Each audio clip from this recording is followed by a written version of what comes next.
The moment I realized I had no family left, it was in the hospital parking lot. My phone rang, flashing Mom's name. I held it like it might explode in my hand. "They said no," she said. Just like that. No hesitation, no pause, no shame. Just cold, clinical refusal. $85,000 could save my son's life, and they, my parents, chose my sister's wedding instead. $230,000 down the drain for flowers, champagne, and endless smiles. But when it came to my boy, suddenly they had other priorities. I slammed the phone against the car door and it echoed across the empty lot. I could feel every dollar they spent burning through my veins.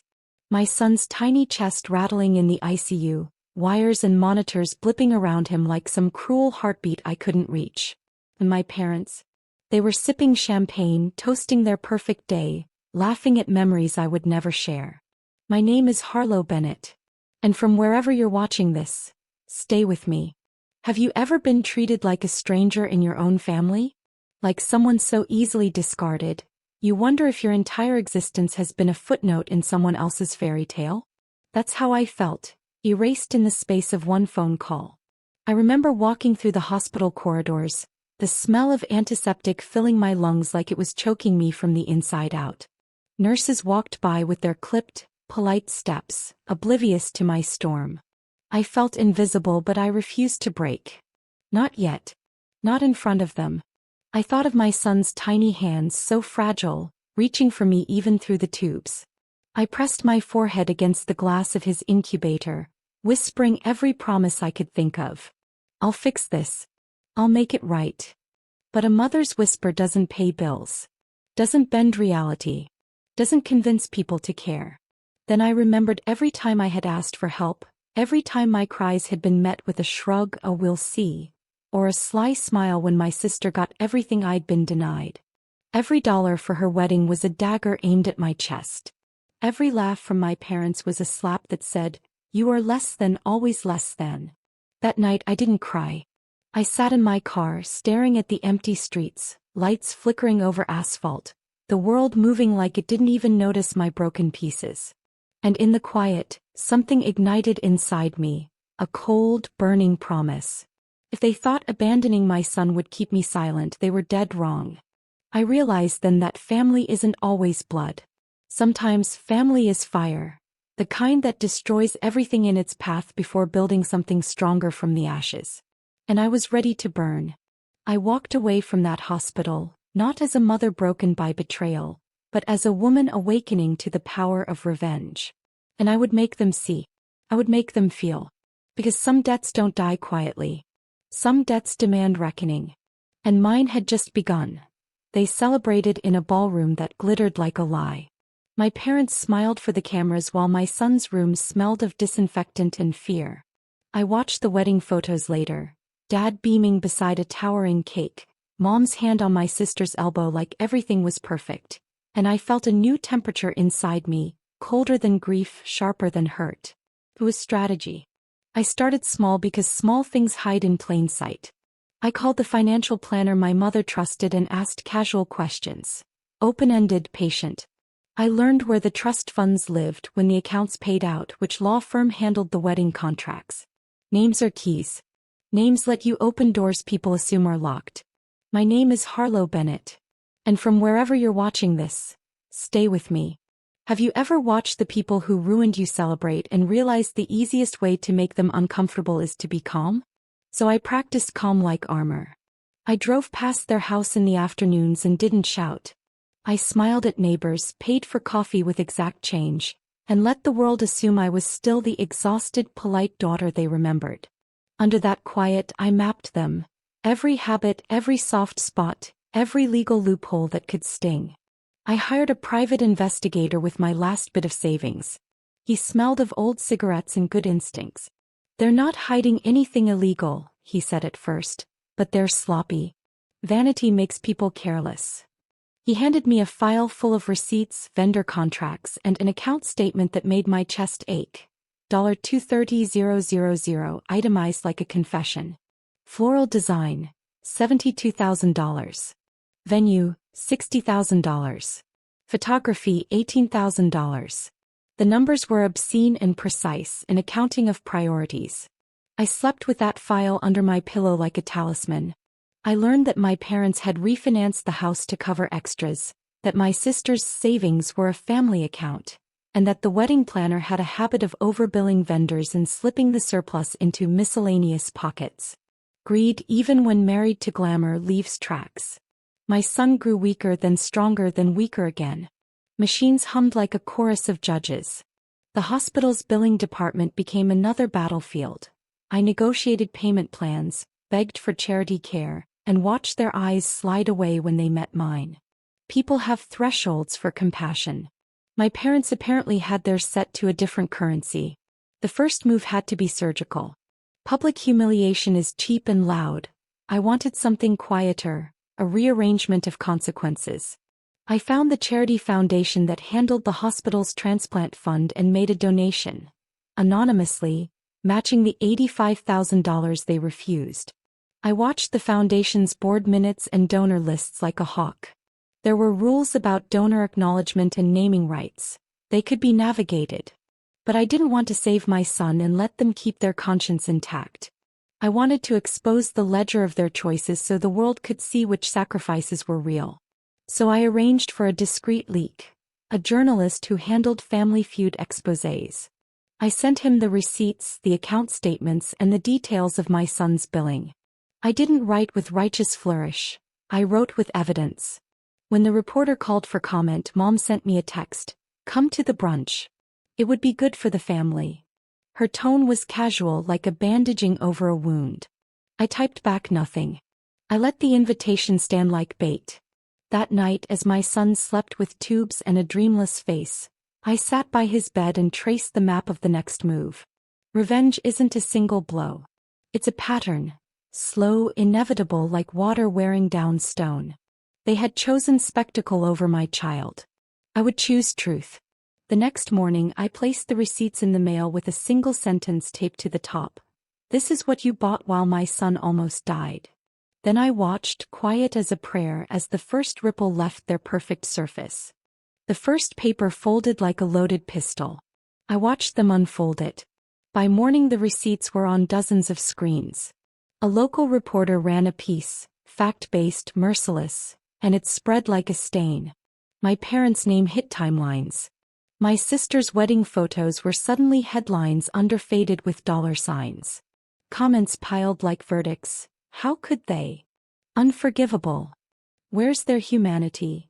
People who had smiled in their photos now scrolled with righteous anger.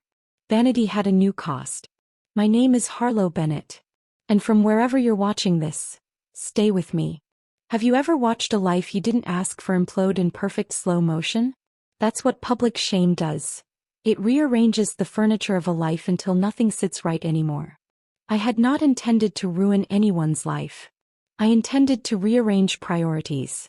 But the world, once awake, does not sleep politely. My mother called first, voice paper thin.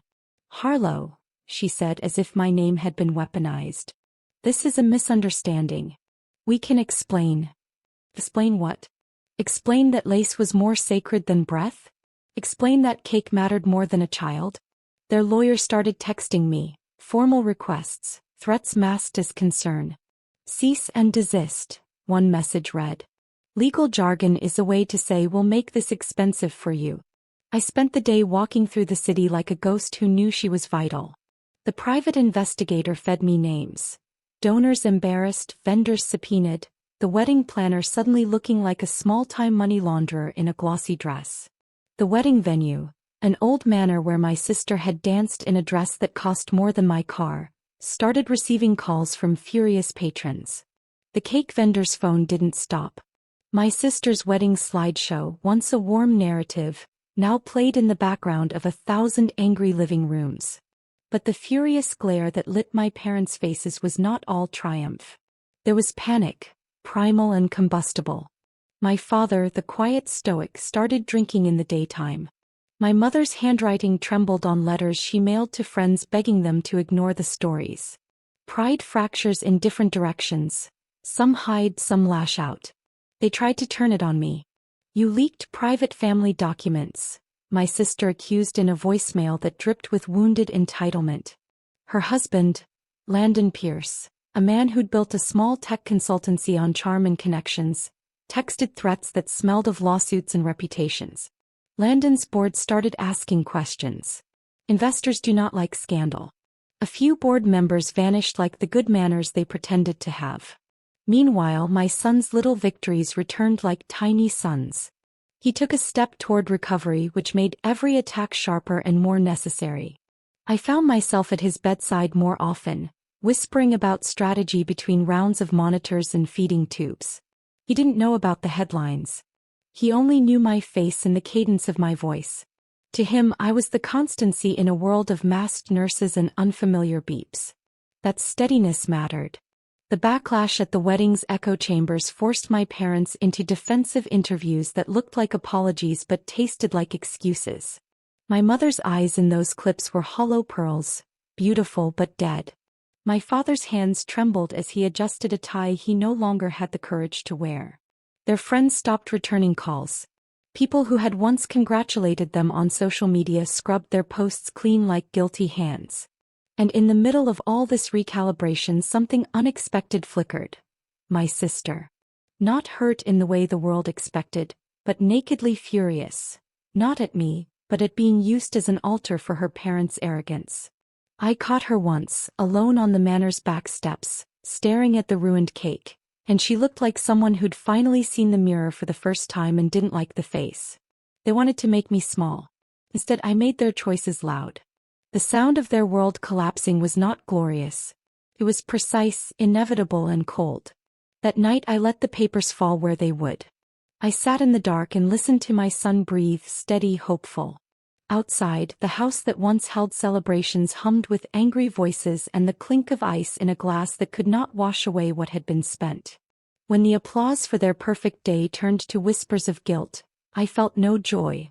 Only the strange, clean satisfaction that truth, once unleashed, will not be persuaded into silence. Some fortunes buy you a party. Other fortunes buy you a reckoning. The next morning, the storm had a pulse. My parents were frayed, unrecognizable under the weight of their choices. Every call they made felt like pleading, soft, hesitant, as if I were a judge they had not realized existed. My father's voice cracked on one voicemail. My mother's words circled like desperate birds. Harlow, this isn't who we are. But it was exactly who they were, and I knew it. I parked outside their neighborhood, quiet, watching the house from my car. The kind of house I had once called home, now a stage for their unraveling. The windows flickered with the movement of bodies who had no idea the collapse had begun. They thought the storm was public opinion. They didn't know the real reckoning hadn't even started yet. My name is Harlow Bennett. And from wherever you're watching this, stay with me.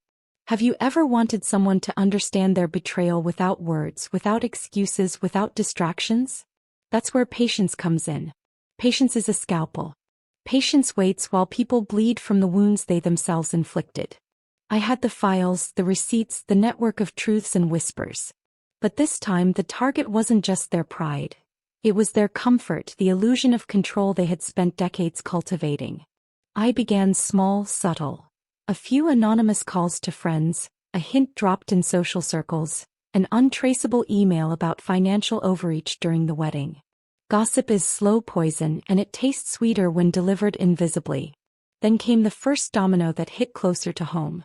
My sister, who had once danced under chandeliers, was suddenly forced to answer questions she had no good answers for. Vendors called her personally, asking about missing payments and suspicious charges. Friends stopped inviting her to gatherings she had long assumed were hers by right. The world began to bend around her, a reflection of the chaos they had all caused. Meanwhile, my son grew stronger. Each beep of the monitor, each small milestone became a drumbeat to my strategy. Life was fragile, but mine had sharpened into clarity. I realized revenge is not just retaliation. It is assertion. It is staking your claim over the spaces others thought they owned. And I was reclaiming everything they had stolen from me. Dignity, justice, and the right to fight for my child without their obstruction. The afternoon I walked into the neighborhood grocery, I saw my mother in aisle 9. She froze, her cart half full, the receipt dangling loosely between her fingers. Our eyes met and there was recognition, raw and undeniable. She looked at me as if for the first time in years, and the faintest tremor passed over her face. That tremor was not fear, it was realization. Her choices had consequences beyond the ledger. Later, I returned home to my son and I held him a little tighter than usual. His recovery was slow but tangible.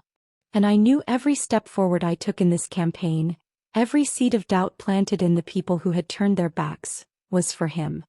He was the reason I would not rest, the reason my fury was tempered with focus. As night fell, I reviewed the files again. Each line, each number, each carefully tracked misdeed was a piece of a puzzle forming a picture they could not ignore. They had spent lavishly on appearances, but appearances could not save them from the architecture of truth I was constructing. And in the quiet dark, I whispered to myself, some debts are measured in dollars, some in silence, and some in the weight of what you refuse to forget. The reckoning was no longer a plan. It was inevitable, and they would feel every inch of it. The first knock was polite. The second one rattled the hinges. I stood in the doorway while my sister's wedding floral designer, once a brand name in glossy magazines, apologized like a man reading lines he wished weren't true. We misallocated funds, he said, every syllable softening into an admission. He handed me a ledger with numbers that made my hands shake.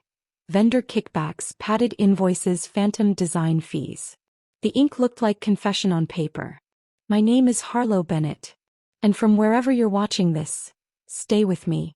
Have you ever watched someone try to stitch together a lie and found the stitches coming undone one by one? That's what this felt like, seams ripping to reveal the rawness beneath. I felt neither cruel nor merciful. I felt criminally precise, like someone sharpening a scalpel to remove a tumor that had eaten my family alive. I had learned the language of legality enough to know where to push. Instead of spectacle, I chose the slow certainty of law. Complaints to the state attorney's office, civil papers filed for fraud, notices to the credit agencies. I did it not because I loved legal technicalities, I don't, but because people who spend other lives as props need something harder than gossip to hold them accountable. Paper bites. Lawsuits bite harder. It worked. The floral company's license was suspended pending investigation. Vendors who had once smiled at my sister's Instagram now called her with questions that echoed in my skull. Landon's consultancy got a letter from an investor's lawyer asking about reputation risk. Board members who tolerated scandal were suddenly very interested in damage control. The world that had danced around them now asked for receipts. My parents were frantic. My father's hands trembled so badly he dropped his morning coffee. My mother stopped pretending to be composed. She began to call me by pet names she had not used since childhood, the ones that used to make me feel safe. Harlow, honey, please, she murmured in voicemail after voicemail, please that sounded like bargaining. Bargaining is the last polite language of people who finally see what they once bought. But the real turn came from my sister. She walked into the hospital one afternoon with a face I didn't recognize. Raw, smaller, honest. I didn't know, she said, and I saw the fracture in her voice that exposure had created. Not an excuse. A broken truth. They told me it was all handled. I don't know how to fix this. Her admission was not absolution. My son's ribs were still a map of fragility, and no one could translate her tears into oxygen. But it was a dagger through the comfortable story she'd worn.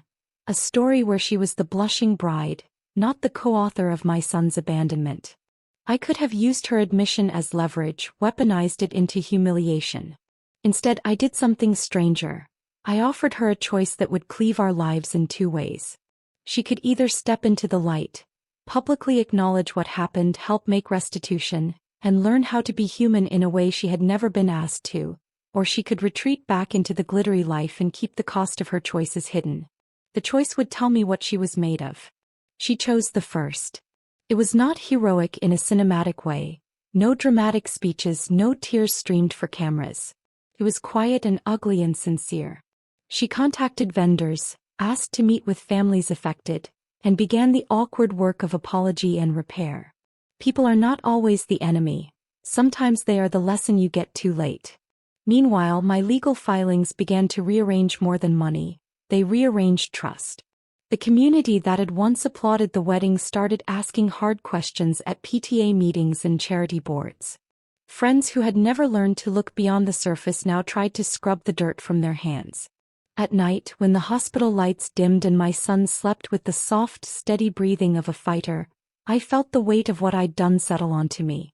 Revenge had direction now. It had become a force that might rebuild as much as it destroyed. It wasn't clean. It wasn't pretty. But it was honest. Sometimes the only mercy you can give is the honest face of consequence. And sometimes, when consequence finds the right heart, it makes that heart break open into something real. They had bought a party. I was buying a future. The bill of reckoning was being paid in small, inexorable installments, and it hurt them in ways silence never could.